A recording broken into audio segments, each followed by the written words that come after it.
This is a course called Globalization since 1492. We've got a really distinguished group this evening, and our focus tonight is 9/11.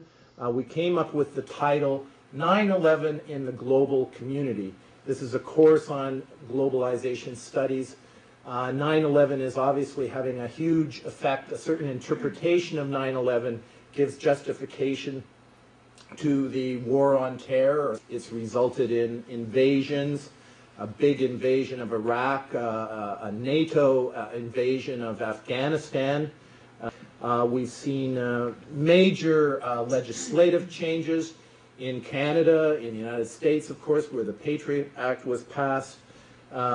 Major things have been done in terms of limiting civil liberties in the name of the war on terror.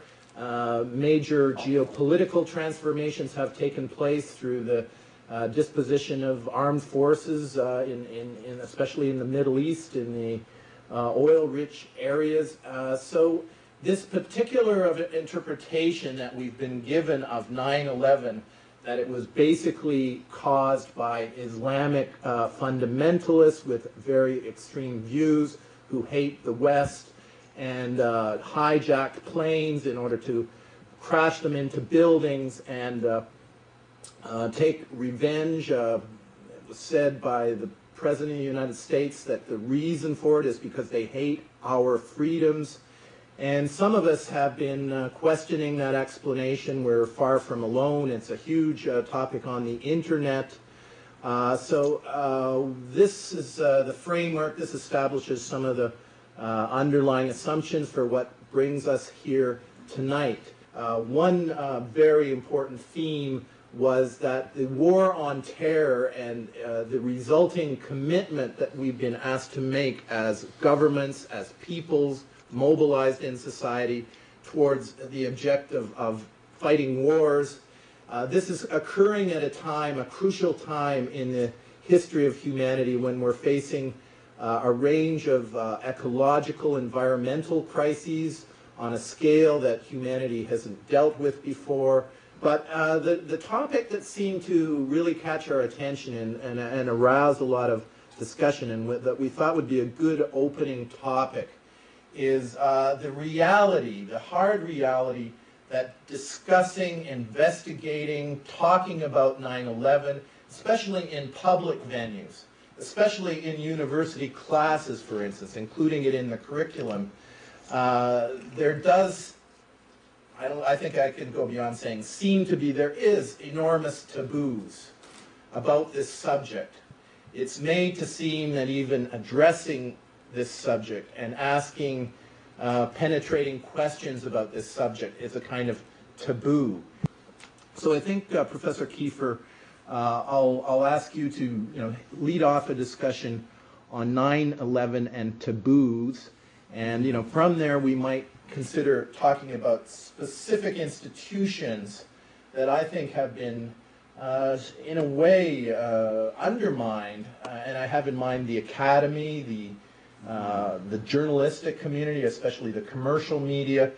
What is it about this subject that has so many taboos attached, that even to raise the subject in a public way, even to put it on the table in a kind of official way, seems to be threatening and menacing, and sometimes harsh consequences arise from raising this topic? Well, thanks, Tony. In speaking to that issue, I can't avoid mentioning the institutional framework, the institutions we all work in.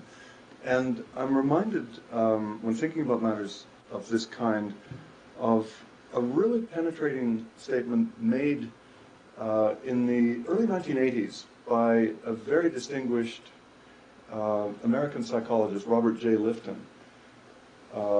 He was the first person to have the idea that it might make sense to learn something about nuclear war by talking to the survivors of the nuclear attacks in Japan. That was in about 1960, 15 years after the event. And in the 1980s, his further reflections on the subject of nuclear war and the fact that it wasn't getting touched upon within universities led him to formulate what some other scholars have perhaps jocularly referred to as Lifton's Law.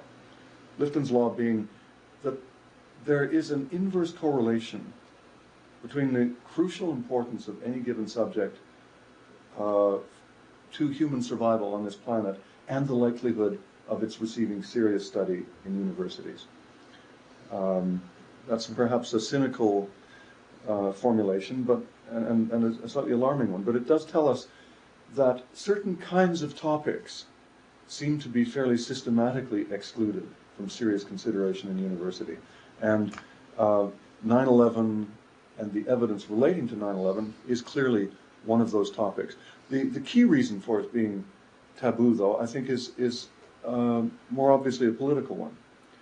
That this evidence has the potential to completely delegitimize the government responsible for the events of 9/11. If, as we believe, as I believe very firmly, the evidence points unambiguously to the responsibility of the Bush government, or elements within the Bush government, for these events. To delegitimize the government, not merely in the eyes of people who might already disapprove of George Bush and his subordinates, but of people who recognize, with no doubt a degree of nausea, that their own government has failed in its most basic contract to the people it governs, namely to preserve their well-being and their lives. If you have a government that has, for reasons of global geopolitics, its desire to engage in resource wars and so on, and these are issues that I think we'll get into later, organized an event which has led to the deaths of a large number of people, then the most basic legitimacy of that government is put into question, not just for opponents of the party in power, but for people who have been longtime servants of the American state. Military officers, intelligence officers, government officials of all kinds. First of all, I think it's clear that there is a taboo. I mean, I know 2 people who've lost their jobs because of their insistence in talking about this. I know a third who's a young academic who's worried he might lose his job if he talks about it, so he's going to be quiet, probably. I don't have to worry about that particular issue because I took early retirement a few years ago, but there are certainly repercussions. So I don't think we need to quibble that it is taboo, because it is in many ways. Now the question then is, well, there's a bunch of questions. First of all, how do I personally feel that? How do I sense when a topic is taboo? It's interesting that Michael talked about if issues are life and death for humanity, there's a good chance they won't be dealt with in the university. I have found that consistently to be the case for 30 years in the university. When we were headed into what might have been a global nuclear war, at several times, but I'm thinking now the early 80s, our university didn't have a single course on it. Students didn't even know what the hell a nuclear weapon was. And so that's when we began introducing a few courses, and that's why we created this thing called Peace Studies. There was definitely a massive taboo about thinking about that and confronting it. Oh dear, people might get emotional in class. Well, they did. I had students weeping. So what? It's worth getting emotional about. If you don't get emotional about global annihilation, which is, by the way, the term the United States Security Council document used to describe this. The only deterrent we can offer to the Soviet Union is to prepare for possible act of global annihilation. Okay? Is this something we're unable to articulate in the university? Are we scared that suddenly we will cease to be talking heads and people will begin feeling things? They'll begin thinking, you mean you're going to kill the animals too? You mean you're going to wipe out the trees? You mean culture? You don't care about that either? And so I spent years grappling with that. We insisted in my university in dealing with that issue. And believe me, it's tough. It's tough for the profs, tough for the students. We had students in peace studies saying, I'd like to specialize in this, but I can't because it's emotionally too hard, right?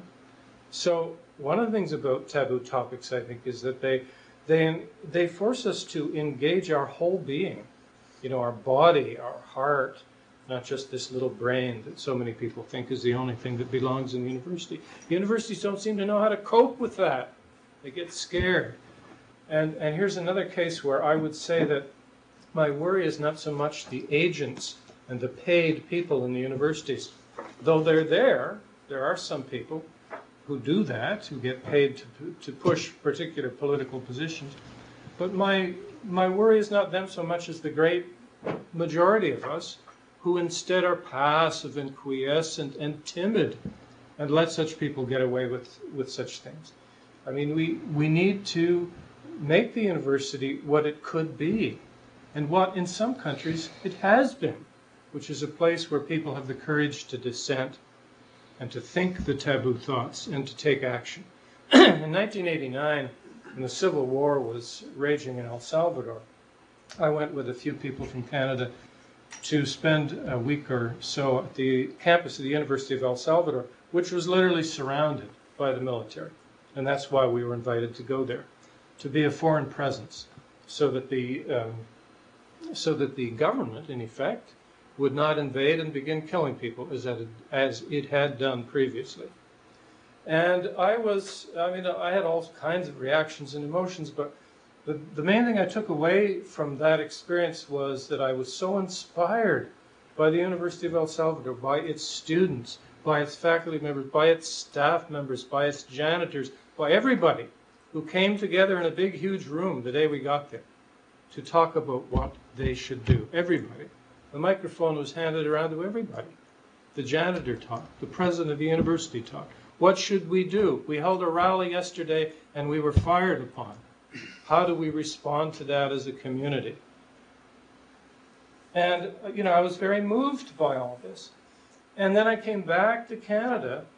Somebody had me on a radio station and he said, how does it feel having come back from that backwater of civilization, El Salvador? Yeah. And I said, I didn't feel I was in a backwater. I felt as if I was at the cutting edge of the struggle for justice and human rights and a sustainable world. I feel I'm in a backwater here. We can't even talk about these things at my university. So here we are now, 9/11. How do I know it's taboo? It's not just that some of my friends have lost their job. It's because what's new here is not that I'm being denounced by people, because I've been denounced for years. It's seeing one's own friends turn away. That's when you know you've crossed a line that's new. The people who are close to you, who worked with you in social movements or in the university, are embarrassed somehow by you, that you've either lost your brain and become a tinfoil hat wearer, conspiracy theorist, you know all the terms, or I don't know what else, or perhaps you've lost some moral stability. That's how you know you've crossed a new line. And there's one other reason, one other way that I know I cross a line, this taboo thing, and that is when I find myself censoring myself or dropping out of particular groups and so on because I don't want to endanger them or delegitimize them. And I've done that on at least 2 occasions. In one case, I was afraid that I would actually put people's lives at risk because these were people working in a war zone. I'm not going to get into details, but they're working in a war zone where they had to be able to get along with a lot of people, including the U.S. military. And I was part of that group. I was their friend. And I had to think about what the consequences for them could be if I spoke out on this topic here. So I dissociated myself from them. I decided this issue was one I did want to